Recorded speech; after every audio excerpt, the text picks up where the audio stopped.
Hey guys, thank you for watching the Slat Rock channel. You know, wrestling is constantly evolving. You could be watching something right now that you'll never see again. Here are the top 17 things that we guarantee you will never see again in WWE. Number 17, wrestlers descending from the rafters.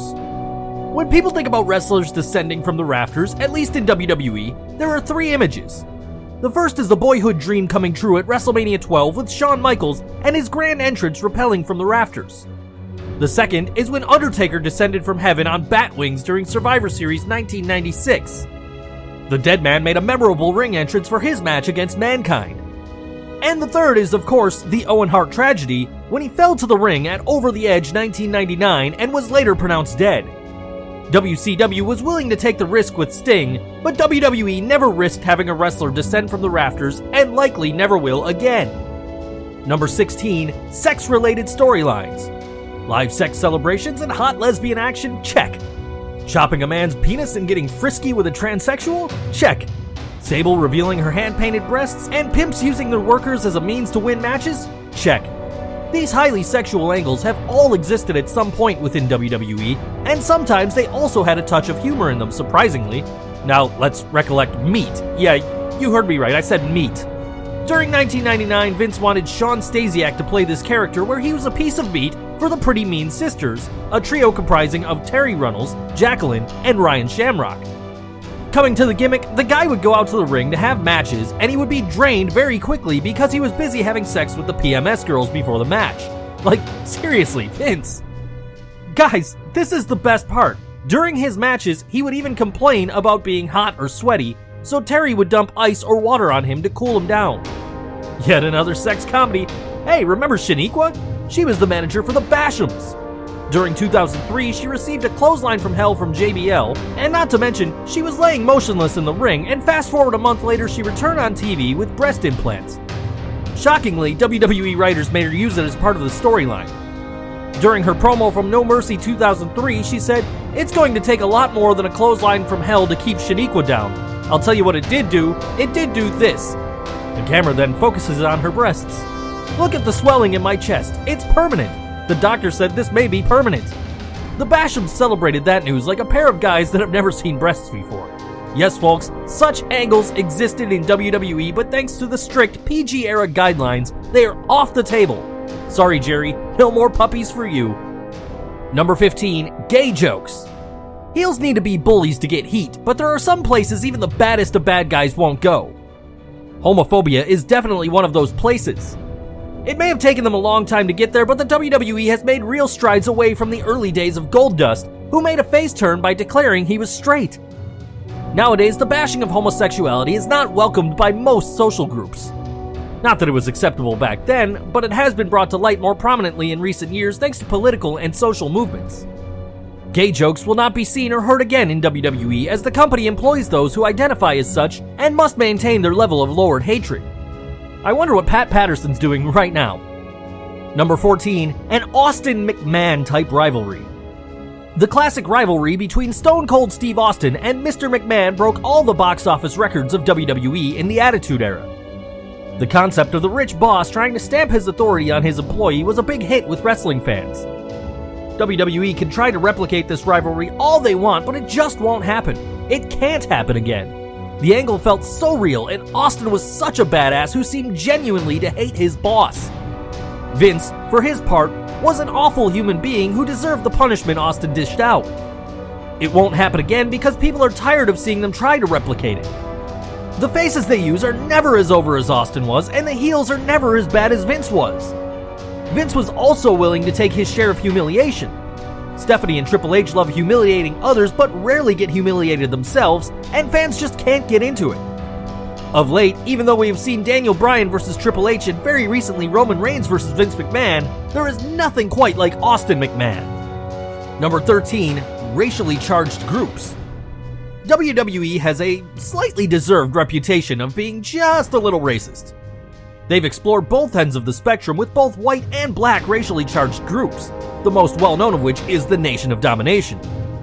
While WWE still has no problem grouping people of a similar color or creed like New Day, they'll never go for a group as racially charged as the Nation again. Prior to their transition into a more cool and cocky fashion, the racial tension put forth by the Nation of Domination was strong. WWE are way more careful now about the way they're seen by the mainstream audience, and the public would not respond well if a group like the Nation were to be introduced in this day and age. Number 12, abuse of women. Everyone remembers the way that Vince McMahon treated Trish Stratus. They remember and they cringe with good reason. WWE has had a pretty bad track record for treating women when you really look back at it. They're repairing the damage though, and one thing we'll never see again is the abuse of women. The strict ban on male-on-female violence has also made this unlikely.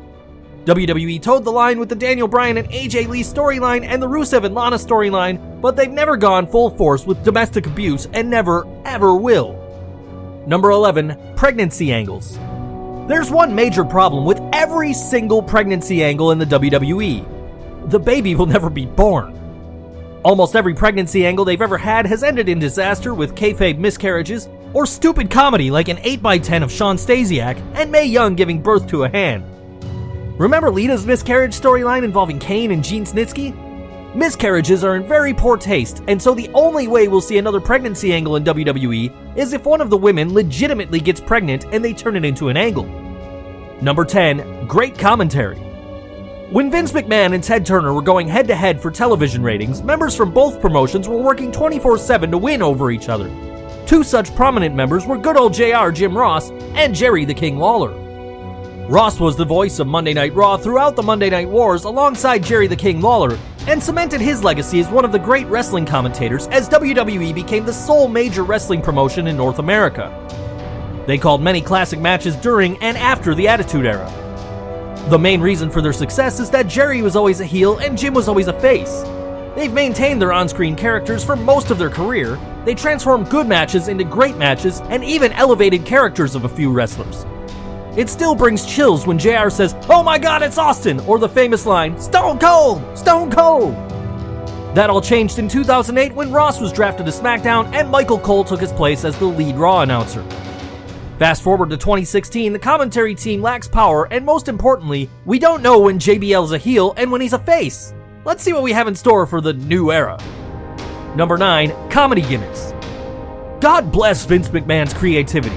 We've all witnessed wrestling characters in the form of law enforcement officers, clowns, living personifications of natural disasters, kings, superheroes, hockey players, plumbers, even vampires.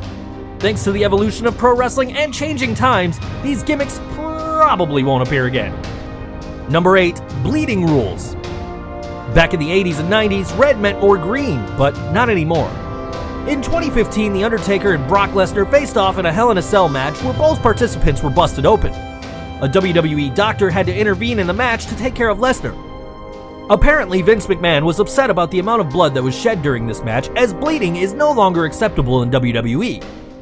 WWE outright banned blading when they switched it up to PG. Some blood sneaks in here or there, but more often than not, it's genuine, and WWE quickly tries to stem the bleeding and draw attention away from it. For now, we'll likely never see someone really bleed in a match unless something goes wrong and they get opened up the hard way. Number 7, real-life screw jobs. Sure, you'll see plenty of fake screw jobs, we see one almost every year, but you'll probably never see something as real as the Montreal screw job or the so-called Chicago screw job again. Even that wasn't a proper screw job, as Punk still kept the belt. The Montreal screw job has garnered a notorious legacy both on-screen and off, and was partly chronicled in the documentary film Hitman Hart, Wrestling with Shadows from 1998. Bret Hart was preparing to leave the WWF for WCW, but he still held the title. Bret didn't accept to lose the title, but was ready to forfeit the title at a later date. So Vince McMahon, opponent Shawn Michaels, and referee Earl Hebner conspired and made sure Bret lost the title at Survivor Series 1997. What happened in 1997 will never happen again, as WWE now has more control over the wrestlers and have learned their lesson. They almost never put a belt on a guy who is on the tail end of their contract, and so the situation that made the Montreal screw job necessary is unlikely to ever come up again. Number 6, gun angles. It's rare to see a gun in WWE. The biggest kayfabe gun angle in WWE involved Flying Brian Pillman and Stone Cold Steve Austin. They came together as friends at first when Pillman rejoined WWE in 1996 before quickly becoming bitter enemies once more after Pillman became friends with Bret Hart, the arch nemesis of Austin at the time. The WWE staged a home invasion with Austin breaking into Pillman's house.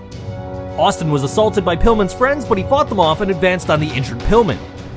Pillman pulled out a gun and threatened Austin with it before the feed cut, with Pillman's family screaming for help. Vince McMahon reported that the on-scene director told him that there were explosions. Before the show ended, they went back to the scene with Austin being dragged away from the house and Pillman, still with his gun, threatening to kill him. Both WWE and Pillman would eventually apologize for everything. Of course, Stone Cold Steve Austin again would find himself in a gun-related angle down the road, this time with Mr. McMahon. The end result would see McMahon piss his pants in the middle of the ring, while Austin set off his toy gun with a banner from the barrel reading Bang 316.